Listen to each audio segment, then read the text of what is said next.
The better you look, the more money you make. My dad drilled that, hammered that into my head for the 17 years that we worked shoulder to shoulder in the insurance industry. He also drilled it into my head as a young man, as a child, watching my dad get up every single day after he entered the insurance business. Every morning, shower, shave, shirt, tie, suit, blazer, always a shirt and tie. Never a single day did I ever in my entire childhood see my dad go to work in a casual outfit. The better you look, the more money you make. So that has been something that I grew up watching, grew up listening to, and for the almost 2 decades that I worked with my father, I watched it in real time. It's interesting, one of my mastermind world builders, Sir Don Sturgill, mentioned to me in a comment in our locker room about how he had taken his youngest son to a college basketball game and was shocked to see the dress code of the 2 college coaches on the sidelines. And it was interesting because for somebody who doesn't follow sports religiously like I do, this is not new. Professional coaches, amateur coaches, college coaches, junior coaches have been dressing like bums on the street since the China virus in March 2020.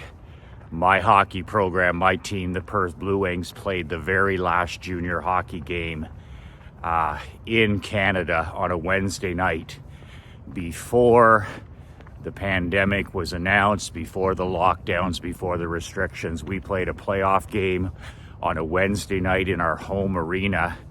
We came upstairs, it was the playoffs. We came upstairs and my assistant coach was checking his phone, and he turned and he said to me, he said, "Coach, the NBA just shut down. They're postponing their games and taking a pause." Whatever the hell that means.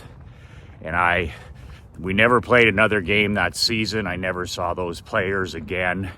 That was a powerhouse, potentially defending Barclay Cup champion, but that's the way that goes. I felt bad for those young athletes who had put in years of preparation.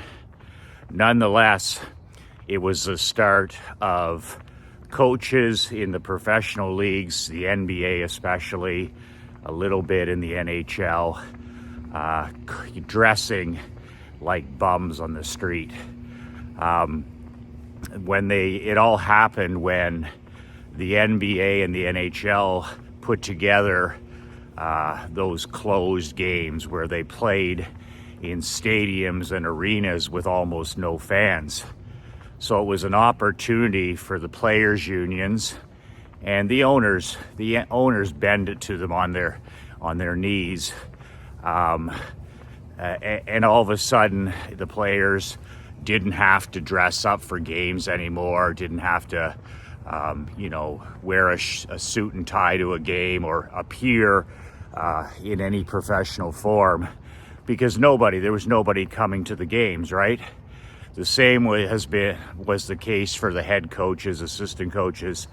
All of a sudden in the NBA, coaches who wore suits and ties on the sidelines all of a sudden were wearing tracksuits.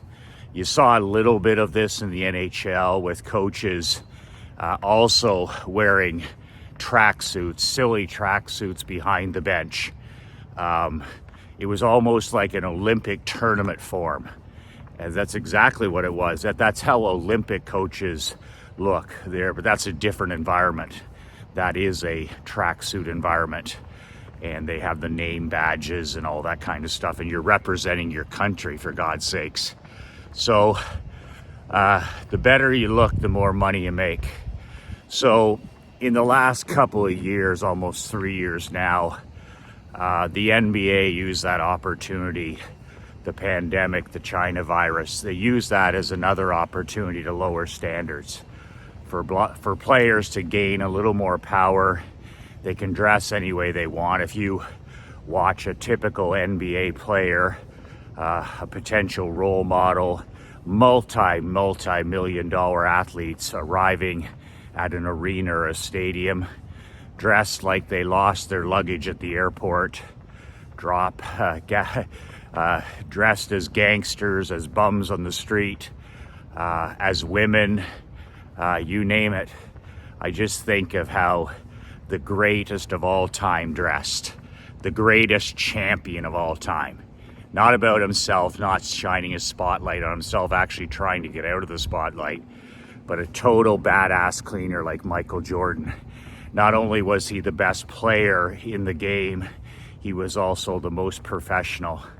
MJ was famous for his designer suits.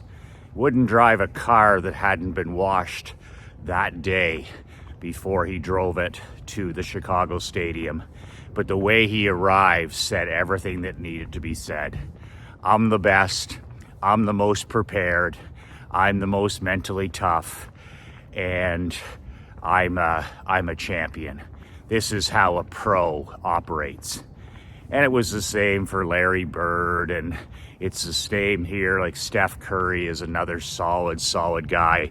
He's about winning. Steph is about winning championships. He's not about dressing in a way that puts the spotlight on him. The spotlight he wants on him is championship rings. So the better we look, the more money we make. It's interesting. In the 17 years I worked with my dad in the insurance industry, I never once ever saw the man not wear a tie. Not once. And interestingly enough, in 17 years, I never saw my dad loosen the top button on his dress shirt, ever. And it was just his uniform, right? It was his uniform. Like the great Kevin OLeary, Mr. Wonderful on Shark Tank and Dragon's Den. OLeary says, I own 20 suits. They're all exactly the same. Black, black, black, black, same shirt, same tie. He goes, it's my uniform. It's my $1 million uniform. He doesn't particularly like it. He doesn't dislike it. It's just his uniform. That's how he's been able to get his best results in business. The great Dan Kennedy wrote in one of his early sales books how when he was a speaker, he used to speak. He was on the road 200 days a year speaking on the old Peter Lowe's Success Tour. He'd be on the stage in front of 10,000, 20,000, even 30,000 people at these huge sports stadiums. And he spoke with former presidents, and Trump would be there, and Tom Landry, and the Bushes and Barbara Bush, and he spoke with everybody, Tony Robbins. And Dan used to test how what effect the way he was dressed would have on his sales, on his speaking from the stage sales, which I thought was pretty cool. So he actually tested blue suit, navy blue suit versus black suit. He actually tested, black suit or navy blue suit versus, with no tie or a tie. And he also tested, navy or black suit and tie versus casual dress pants with a blazer. And every single time when it came to dollars, which all that matters in business, results, sales, back of the house sales, nothing beat the dark suit and tie. So once again, empirical proof that the better we look, the more money we make. Now you can say, that's not right, that's not the way it should be, that's not the way it ought to be, and you'd probably be right. But I would rather be rich than right. I would rather be rich than right. I'm not going to fight when it comes to dress code. It shouldn't be like that, and we shouldn't judge a book by its cover. I'm an accurate thinker. I'm not a positive thinker. I'm not a negative thinker. I'm an accurate thinker. So the way I see things is the way they really are. So when it comes to making money in sales, in business, giving speeches, webinar trainings, whatever it is, I want to go with what gives me the best result. As OLeary says, I want to wear the proper uniform for the particular environment I'm in. Good morning. Just the way it is. I'd rather be rich than be right. You can be right and sit in the corner and wear your t-shirts and your shorts and stand up on stage and go to work like you've lost your luggage at the airport, but those results will follow you as well. I'm talking especially in belly-to-belly sales. You want to sit at home all day and copyright or work on your marketing in your flip-flops and t-shirts. I do that all the time. I'm talking about when you're selling, when you're out in the general public, eye to eye, toe to toe, belly to belly selling. The better I've looked, the more money I've made. The more professional I've looked, the more money I've made. I even had golf shirts made up when I had my window washing business in high school. I wasn't going to walk around in a suit and tie, but I was so professional, and I had my 2 employees wear these nice dark blue logoed golf shirts, and we would walk around the community every Tuesday washing windows downtown, and we would look like $1 million. We'd have the matching ball caps, the matching golf shirts. We'd have wouldn't have jeans on. We'd have nice pants, and we were just clean and tidy. And the number of comments we got. You guys look great. You guys look terrific. You guys look like true professionals. Same in the hockey business, especially when I was coaching amateur hockey. In amateur hockey, teams are all over the map. Some teams have dress codes, some don't. Some coaches dress up, some don't. I always looked at it as an unfair advantage. I stack the deck with a dress code every year. Like Marc-Andre will tell you, playing for me for 4 years in Perth, he knew what his uniform was every game. He didn't have to spend any time worried about what he was going to wear to a game. He had his uniform. He was responsible for wearing a shirt and tie, dress pants, no ball caps, no cell phones. So he knew exactly most of the players would show up.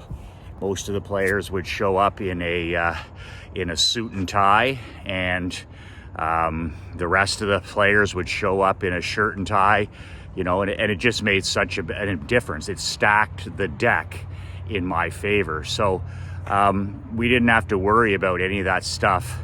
All we had to worry about was winning hockey games. Same thing with my barber shop. I had a dress code in my barber shop. It wasn't a suit and tie. It was for the environment, but it was about being a pro. It was about being, presenting yourself as a serious person, and it made such a difference. The better we looked, the more money we made. There's never ever a webinar. There's never a training that I do that I don't wear a suit for. So when I'm on Wednesdays with my world builders, when I'm on my Thursday trainings with my champions, I'm working from my house. It's just me in my home. So, a lot of guys would just show up casual, in their pajamas, but it really sets the tone for an event, for teaching, when you dress like a pro. The better I look, the more money I make. So in those cases, all of those mastermind trainings, even though they're virtual, even though they're on Zoom, I always wear a suit and tie. I always show up in a suit and tie. That's just setting the tone and showing up like a pro, showing up like nobody else. Just remember, men, now it's like separation season. It's so easy to stack the deck. So easy for your children to stack the deck. It's so easy to separate yourself from the mediocre majority. And one of the best ways to do it is with dress code. Showing up like nobody else. 99% of businessmen, entrepreneurs now, they dress like bums. like bums on the street. And that's a perfect opportunity for you to, give yourself an unfair advantage. And that's what I've done. I've given myself an unfair advantage. So just remember what my dad has always said to me, and it's always worked in sales. It's always worked in toe-to-toe business. The first impression is made in the first 3 seconds, and it's so hard to undo any first impression. So when my players walked into arena, it was like, wow, these guys mean business. When 23 of my employees showed up dressed to the nines every day for work, you're sending a signal to the universe. You're sending a message to each and every person. You're sending a message to your clients and prospects. Man, these men and women are pros. Same thing when you're standing on a stage or running a web training and you show up dressed better than everybody else. You're sending a statement. You're going to get the sir treatment, right? When I pull up in my vehicle and I'm dressed in a suit and tie, and I always get the yes sir treatment for everything, right? The yes sir treatment. And then when I'm dressed like I am out here walking, where I've got t-shirt and shorts on, you don't get the yes sir treatment. You don't get the yes sir treatment.